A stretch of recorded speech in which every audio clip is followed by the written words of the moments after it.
पाठः सेम नागराजः। कक्षा 11 संस्कृत निर्झरा। तो ये प्रथमो भागः अनिवार्य संस्कृतस्य पाठ्यपुस्तकम्। हिंदी की जो पाठ्य पुस्तक है उसके साथ नई पाठ्य पुस्तक संस्कृत की आ चुकी है और उसका ये छठा पाठ है। तो सीधे हम चलते हैं संपूर्ण पाठाधारितः प्रश्नः। सबसे पहले एक पदेन उत्तरत पर हम बात करेंगे और आपकी सुविधा के लिए प्रश्न के आगे ही लाल कलर से उसका उत्तर लिख दिया गया है। तो पहला जो प्रश्न है वो है सेम मुखेमः कुत्र स्थितः अस्ति।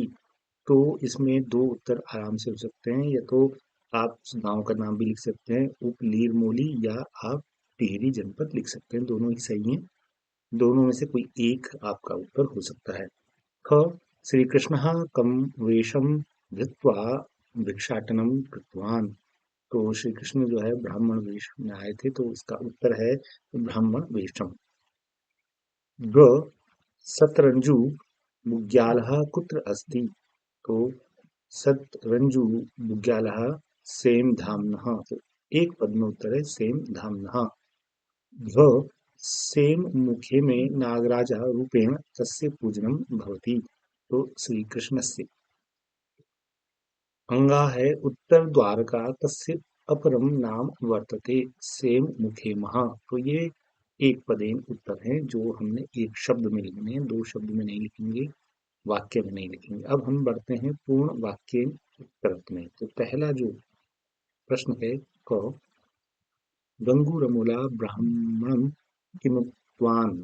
तो उसने क्या कहा था, गंगूरमूला ब्राह्मणम विदित यत अहम त्वा न जानामि। तो ब्राह्मण के वेश में जो श्री कृष्ण आए थे उनको उसने कहा मैं तो तुम्हें जानता नहीं। ख केदार पत्रस्य प्रयोगः किमर्थम क्रियते। केदार पत्रस्य प्रयोगः पूजने हवने च क्रियते। ग है सेम मुखेमस्य समीपम तानि पर्यटन स्थलानि सन्ति। बहुत सारे पर्यटन स्थल हैं, कुछ में का जिक्र आप कर सकते हैं कि सेम मुखेमस्य चौरंगीनाथ मंदिरम चौरंगी खालम नचिकेता ताल च अस्ति। आप ऐसे भी लिख सकते हैं और ऐसे भी लिख सकते हैं जैसा कि हमने लिखा है। घ है प्राकृतिक सौंदर्यम दृष्टवा मनः की मनो भवति। तो उत्तर है प्राकृतिक सौंदर्यम दृष्टवा मनः शांति भवति। इसके बाद रिक्त स्थान की पूर्ति का एक प्रश्न है, तो हमने आपकी सुविधा के लिए उसको बीच में लिख दिया है। आप देख सकते हैं कि अयम नागतीर्थः सेम नागराज धामः इति रूपेण प्रसिद्धः अस्ति। ख है भगवतः मंदिरम निर्माणम कृतवान। ग है केदार पत्र स्योपयोगः पूजने हवने च क्रियते। घ है सेम धाम्नः उपरि शतरंजु बुग्यालः अतीव प्रसिद्धः अस्ति। तो शतरंजु को आप ऐसे हिंदी में नहीं लिखेंगे बल्कि संस्कृत के वर्ण के हिसाब से लिखेंगे। ये देखिए हमने इसको अंडरलाइन भी किया हुआ है। अब ये रिक्त स्थान के साथ साथ सही गलत के हिसाब से भी ये परीक्षा में आ सकता है, तो दोनों स्थितियों में देख लीजिए।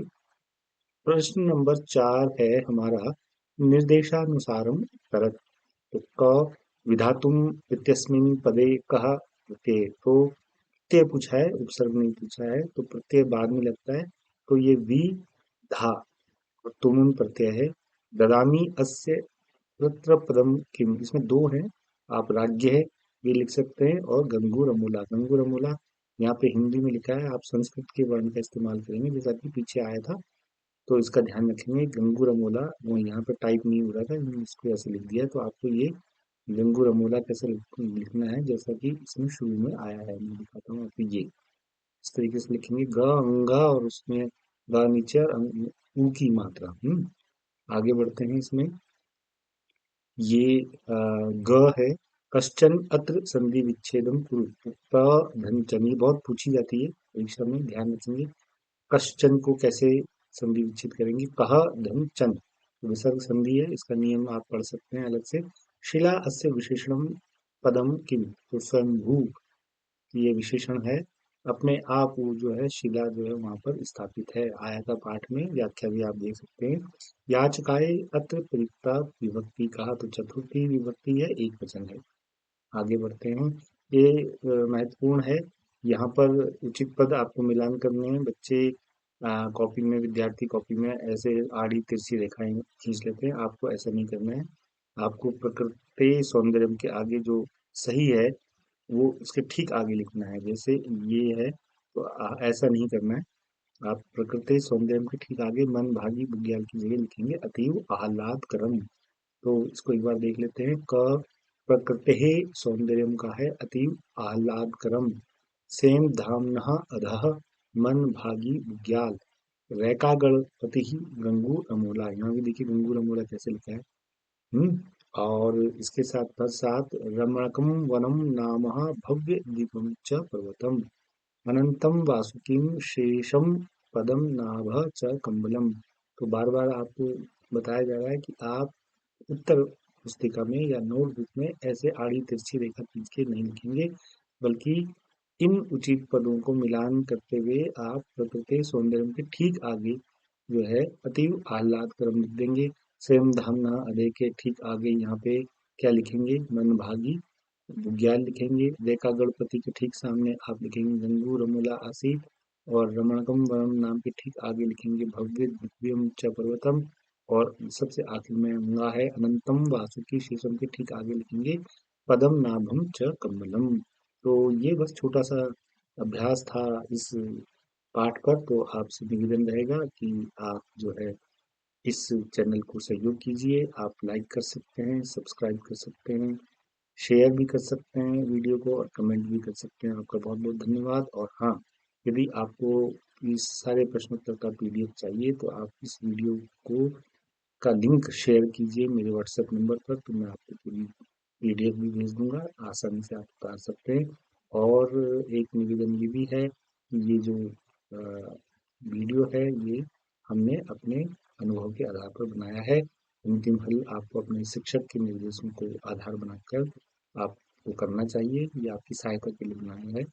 बहुत बहुत धन्यवाद। फिर मिलते हैं अगले वीडियो में। तब तक के लिए नमस्कार। खुश रहिए, स्वस्थ रहिए, प्रसन्न रहिए और आगे बढ़िए।